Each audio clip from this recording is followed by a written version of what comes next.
Sa ngalan ng Ama at ng Anak at ng Espiritu Santo, Amen. ang pagpapala ng ating Panginoong Heso Kristo, ang pag-ibig ng Diyos Ama, at ang makikipagkaisa ng Espiritu Santo, naway sumainyong lahat. At sumaiyo rin. Mga kapatid, aminin natin ang ating mga kasalanan upang tayo'y maging marapat gumanap sa banal na pagdiriwang. Inaamin ko sa makapangyarihang Diyos at sa inyo mga kapatid na lubha akong nagkasala sa isip, sa salita at sa gawa at sa aking pagkukulang. Kaya isinasamo ko sa mga Birheng Maria, sa lahat ng mga anghel at mga banal, at sa inyo mga kapatid na ako'y panalangin sa Panginoong ating Diyos. Kaawaan tayo ng makapangyarihang Diyos, patawarin tayo sa ating mga kasalanan at patnubayan tayo sa buhay na walang hanggan. Amen. Panginoon, kaawaan mo kami. Panginoon, kaawaan mo kami. Kristo, kaawaan mo kami. Kristo, kaawaan mo kami. Panginoon, kaawaan mo kami. Panginoon, kaawaan mo kami. Manalangin tayo. Ama naming makapangyarihan, pinangangatawanan mong manahan sa mga may loobing tapat at maaasahan. Sa kagandahang loob mo, kami naway makapamuhay bilang mga mapalad na maging iyong tahanan sa pamamagitan ni Jesucristo kasama ng Espiritu Santo magpasawalang hanggan. Amen.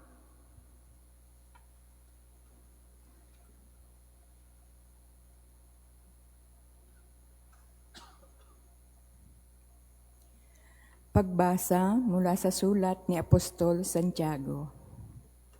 Mapalad ang taong nananatiling tapat sa kabila ng mga pagsubok, sapagkat matapos siyang subukin, tatanggap siya ng putong. Ito'y ang buhay na ipinangako ng Panginoon sa mga umiibig sa Kanya. Huwag sabihin ni numan kapag siya'y dumaranas ng pagsubok, na tinutukso siya ng Diyos. Sapagkat ang Diyos ay hindi matutukso ng masama at hindi naman niya tinutukso ang sinuman. Natutukso ang tao pagkat siya'y naaakit at napatangay sa sariling pita. Kapag ang pita ay tumubo at nag-ugat, nagbubunga ito ng pagkakasala. Kapag lumala ang kasalanan, ito'y nagbubunga ng kamatayan. Huwag kayong padaya, mga kapatid kong minamahal. Bawat kaloob na mabuti at ganap ay buhat sa langit, mula sa Ama na lumikha ng mga tanglaw sa langit. Hindi siya nagbabago. Hindi niya tayo iniiwan o binabayaan man sa dilim. Niloob niyang tayo'y maging anak niya sa pamamagitan ng salita ng katotohanan, upang matangi tayo at maging higit sa lahat ng kanyang mga nilalang. Ang salita ng Diyos. Salamat sa Diyos. Mapalad ang tumatanggap ng aral ng puong tapat. Mapalad ang tumatanggap ng aral ng puong tapat. Mapalad ang mga taong tumatanggap ng pangaral. Silang sayo'y tumatanggap ng turo sa kautusan. Pagkat sila'y magdaranas ng saglit na ginhawa, hanggang yaong masasamay mahulog sa hukay nila. Mapalad ang tumatanggap ng aral ng puong tapat. Ang lingkod ng Panginooy hindi niya iiwanan, yaong mga hirang niya'y hindi niya tatalikdan. Maibabalik sa matuwid ang ganap na katarungan, diwang ito ang susundin ng tapat ang pamumuhay. Mapalad ang tumatanggap ng aral ng puong tapat. Kapag aking nagunitang ang paa ko'y dumudulas, dahilan sa pag-ibig mo, O Diyos, ako'y tumatatag. Kung ako ay ginugulo ng maraming suliranin, ang wagas na pag-ibig mo ang sa akin umaaliw. Mapalad ang tumatanggap ng aral ng puong tapat. Magsitayo po ang lahat.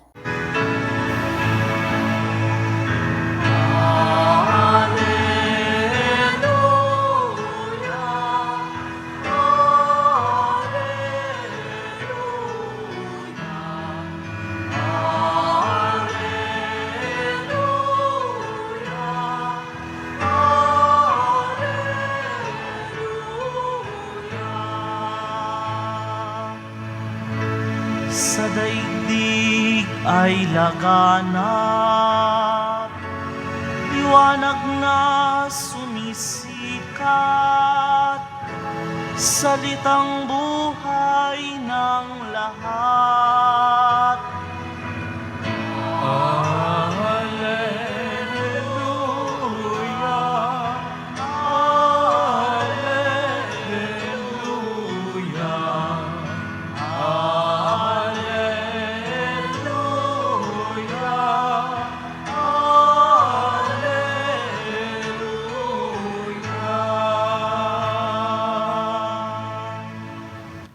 Sumainyo ang Panginoon. At sumaiyo rin.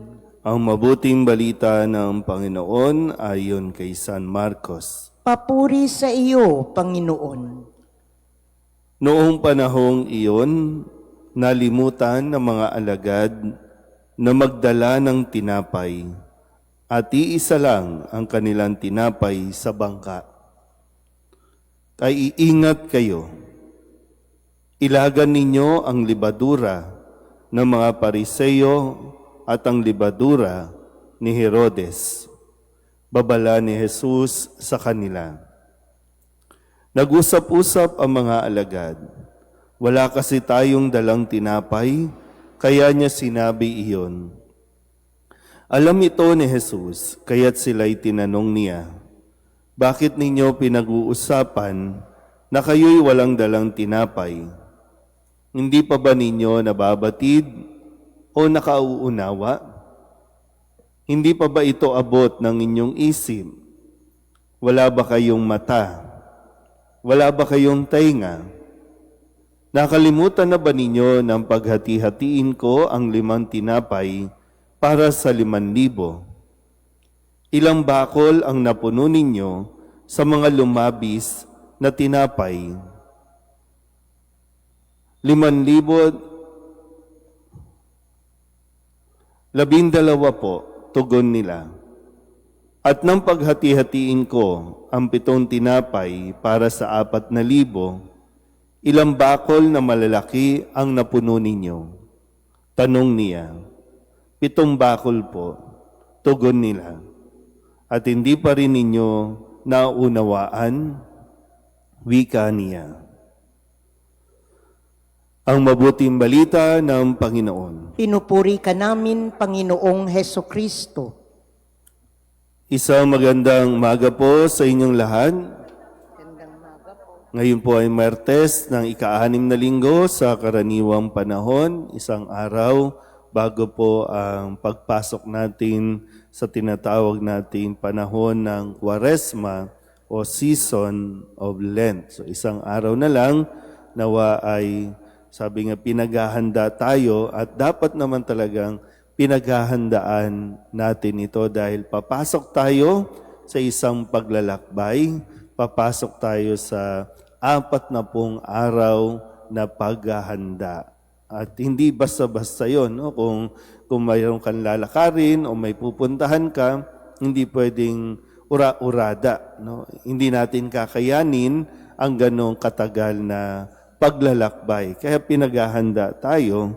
Pero ganun pa man, sa ating pong ebanghelyo ay pinag-iingat ni Jesus ang kanyang mga alagad patungkol sa libadura ng Pariseo at ni Herodes.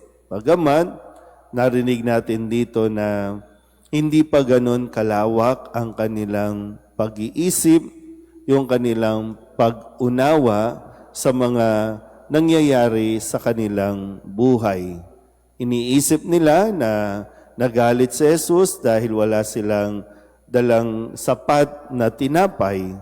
Kaya ibinalik muli ni Jesus yung kanyang ginawa sa iilang piraso matapos na pakainin ang libo-libong tao samantalang sila, sabi nga, kukonti lang yung dala nilang, iisa lang ang tinapay na dala nila, pero ilan lang ba sila? 13. Yung ilang pirasong tinapay, nakapagpakain ng 5,000, 4,000, may lumabis pa. So bakit sila nag-aalala na iisa lang ang dala nilang tinapay? kasama naman nila si Jesus. Na kukuha po ba? Kaya sabi ni Jesus, mag-ingat kayo sa mga libadura ng mga Pariseo at ni Herodes. At kadalasan naririnig natin na sinasabi ni Jesus sa mga Pariseo, mga mapagpaimbabaw, mga mapagkunwari. Kaya inaasahan din sa atin na lumalawak ang ating pong pangunawa. Yung ating pong pag-iisip, hindi tayo pwedeng maging makitid na para bang lahat na lang o sa araw-araw na lang ng ginawa ng Diyos ay pinababayaan tayo ng Diyos. Nagkukulang ang Diyos sa atin. Pero totoo ba? Nagkukulang ba ang Diyos sa tao?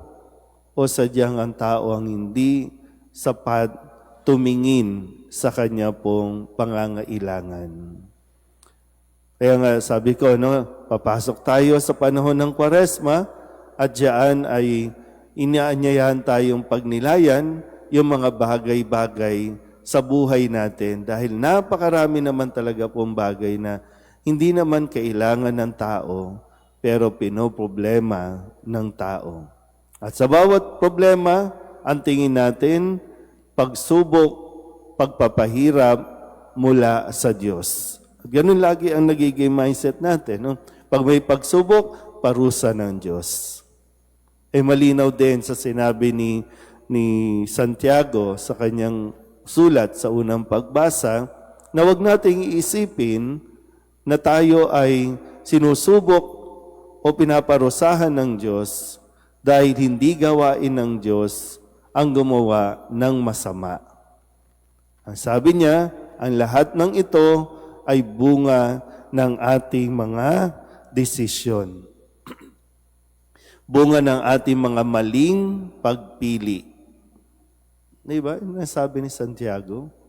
So, tingnan natin ulit, no? Yung mga problema ba natin ngayon, dahil ba yan sa Diyos o dahil din sa atin? Bakit tayo nagkakaproblema? Marami din ang inaakala na kapag wala silang material na bagay, katulad ng iba, ang tingin sa sarili, napakakawawa. Kahit nga kinukumpara lagi, ano ang gadget mo sa gadget ng iba? Pag nakita mong luma yung sayo, malulungkot ka na naman. Laging madalas, no, nagiging gano'n ang ating pag-uugali.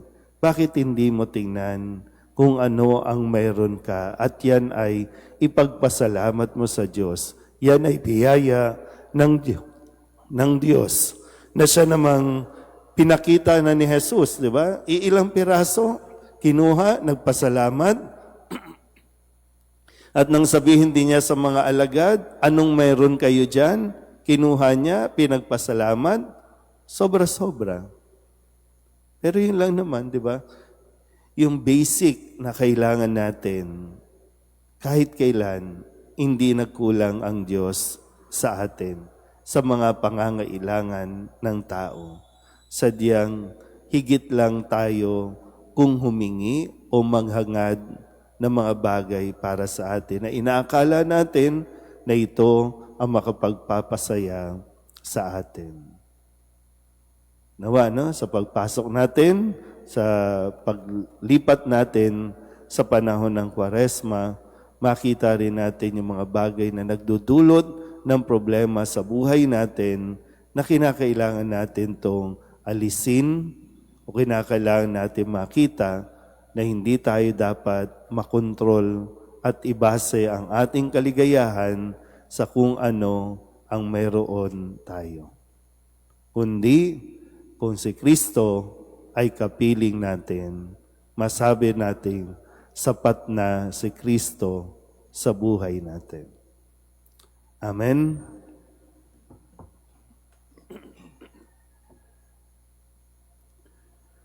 Natitipon tayo bilang sambayanan ng Diyos, dalhin natin ang ating mga pangangailangan sa Ama. Panatag ang ating kalooban na tayo'y kanyang pagbibigyan. Ang ating itutugon, Panginoon, dinggin mo ang aming panalangin. Panginoon, dinggin mo ang aming panalangin. Ang ating mga pastol sa simbahan, naway italaga ng buong buo ang kanilang buhay sa pagpapahayag ng Ebanghelyo sa pamamagitan ng kanilang pagsaksi sa kanilang buhay. Manalangin tayo sa Panginoon. Panginoon, dinggin mo ang aming panalangin. Ang mga magulang at guro, naway maging mga buhay na huwara ng pananampalataya sa mga taong nasa kanilang pag-aaruga. Manalangin tayo sa Panginoon. Panginoon, dinggin mo ang aming panalangin. Tayong lahat naway maibigay ang lahat ng ating makakaya para gawin ang nararapat at nawa ang salita ng Diyos ang siyang magbigay sa atin ng lakas para sa anumang gagawin natin. Manalangin tayo sa Panginoon. Panginoon, dinggin mo ang aming panalangin. Tayong lahat naway magpakita ng malasakit sa mga matatanda, mga nalulumbay at mga may sakit. Manalangin tayo sa Panginoon. Panginoon, dinggin mo ang aming panalangin. Ang mga yumao, naway makatagpo ng bagong buhay at kapahingahan sa kaharian ng Diyos. Manalangin tayo sa Panginoon. Panginoon, dinggin mo ang aming panalangin. Idulog din natin sa Panginoon ang ating mga personal na kahilingan at mga panalangin para sa ating mga pamilya, kasama din ang kahilingan ng lahat ng mga nanonood sa online. Lahat ng mga misang pasasalamat, special na intensyon, agarang paggaling ng mga may sakit, at ang lahat ng mga kaluluwa na inihiling na ipagdasal sa misang ito.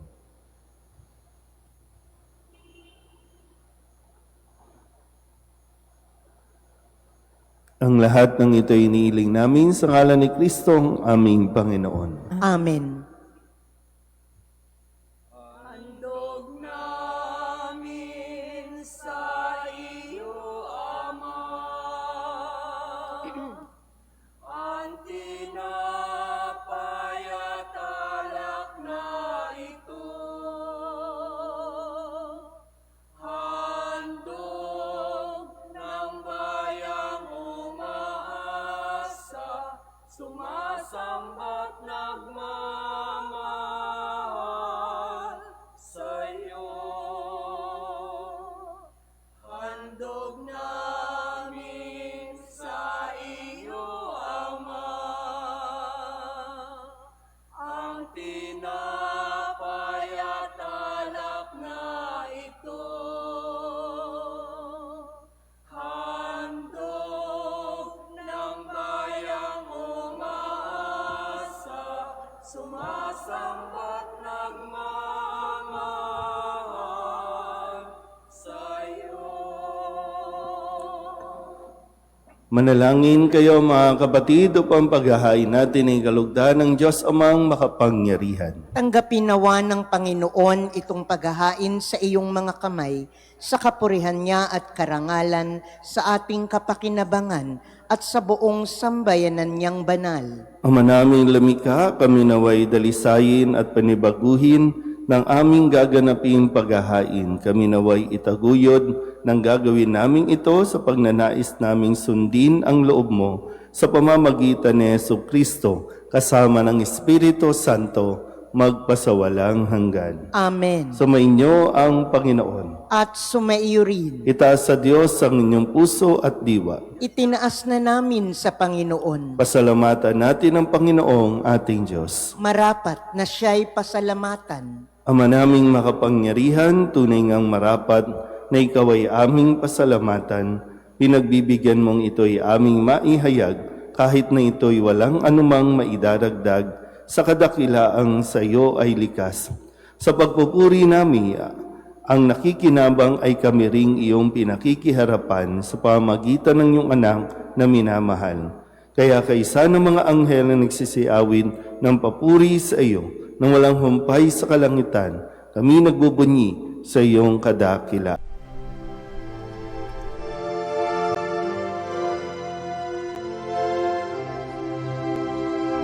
Santo, Santo, Santo, Panginoong Diyos makapangyarihan, napupuno ang langit at lupa ng kalwalhatian mo. Hosana sa kaitaasan, pinagpalang na paririto sa ngalan ng Panginoon.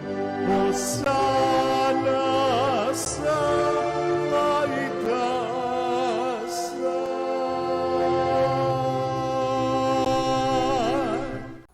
Ama naming banal, ikaw ang bukal ng tanang kabanalan. Kaya't sa pamamagitan ng iyong Espiritu, gawin mong banal ang kaloob na ito upang para sa aming maging katawan at tugo ng aming Panginoong Heso Kristo. Bago niya pinagtiis ang kusang loob na maging handog, inawakan niya ang tinapay, inasalamatan kaniya, pinaghati-hati niya iyon, iniabot sa kanyang mga alagad at sinabi, "Tanggapin ninyong lahat ito at kanin. Ito ang aking katawan na ihahandog para sa inyo."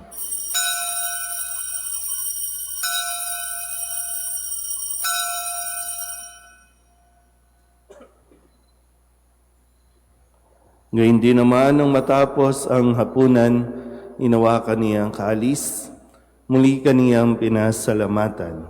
Iniabot niya ang kalis sa kanyang mga alagad at sinabi, "Tanggapin ninyong lahat ito at inumin. Ito ang kalis ng aking dugo, ng bago at walang hanggang tipan. Ang aking dugo na ibubuhos para sa inyo at para sa lahat, sa pagpapatawad ng mga kasalanan. Gawin ninyo ito sa pag-alaala sa akin."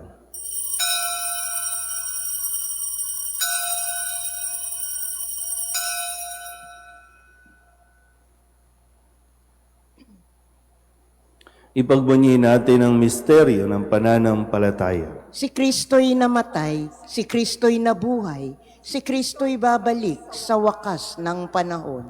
Ama, ginagawa namin ngayon ang pag-alaala sa pagkamatay at muling pagkabuhay ng iyong anak. Kaya tiniaalay namin sa iyo ang tinapay na nagbibigay buhay at ang kalis na nagkakaloob ng kaligtasan.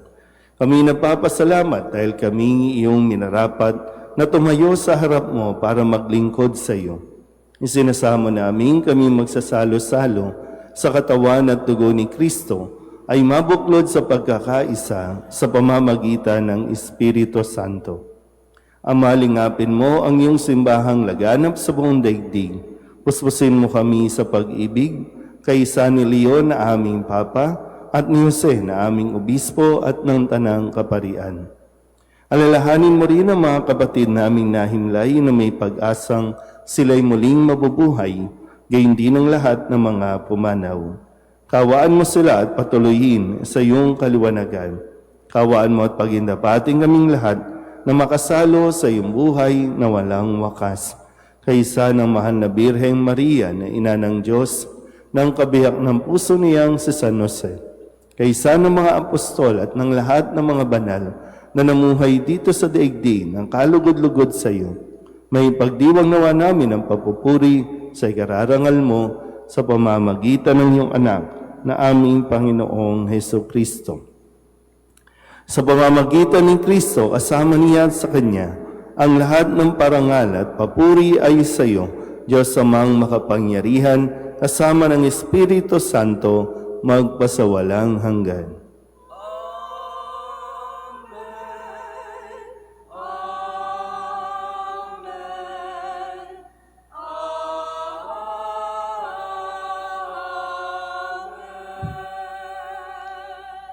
Sa tagubili ng mga nakagagaling na utos at turo ni Jesus sa Panginoon natin at Diyos, ipahayag natin ang lakas loob.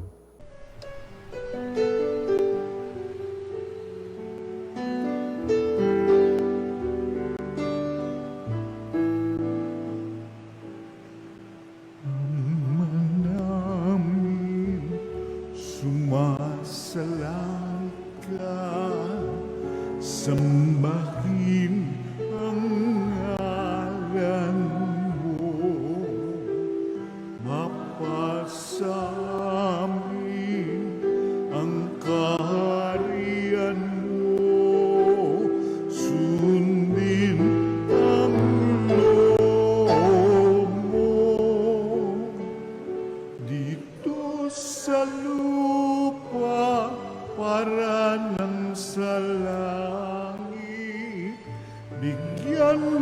po kami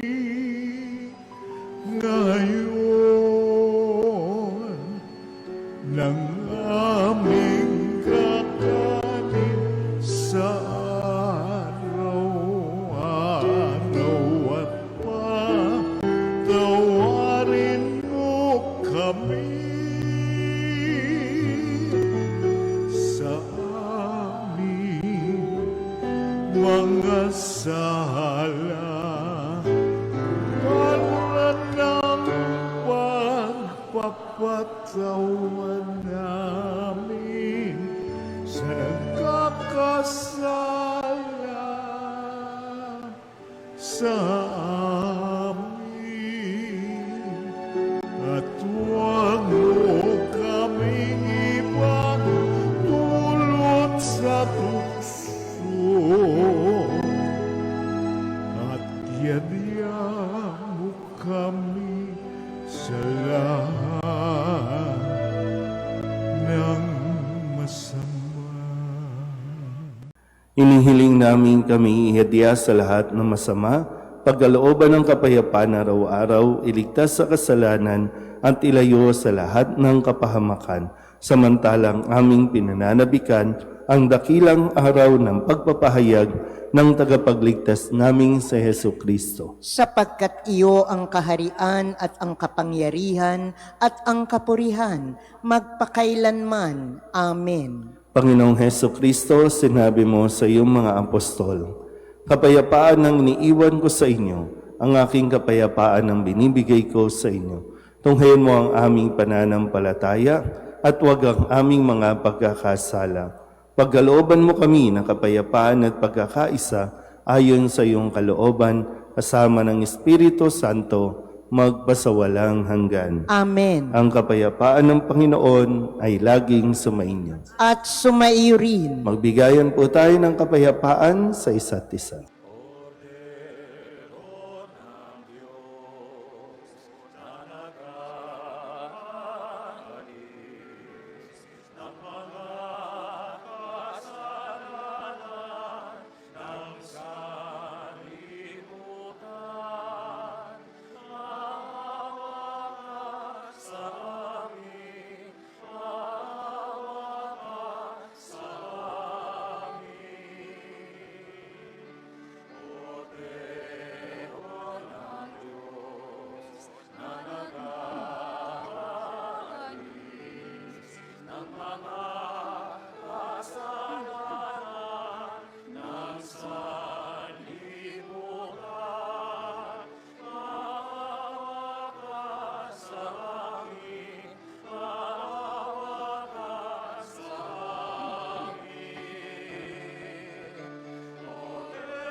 Ito ang kordero ng Diyos.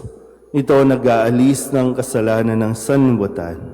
Mapalad ang mga inaanyayahan sa kanyang piging. Panginoon, hindi ako karapat-dapat na magpatuloy sa iyo, ngunit sa isang salita mo lamang ay gagaling na ako.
Tatayo na po ang lahat.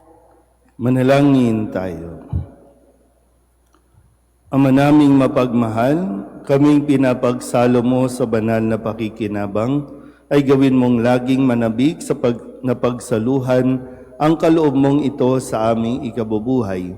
Sa pamamagitan ni Jesucristo, kasama ng Espiritu Santo, magpasawalang hanggan. Amen. Sumainyo ang Panginoon. At sumaiyo rin. At pagpalain kayo ng makapangyarihang Diyos, Ama at Anak, at Espiritu Santo. Amen. Tapos sa banal na misa, humayo tayo sa kapayapaan ni Kristo. Salamat sa Diyos. Magandang umaga po.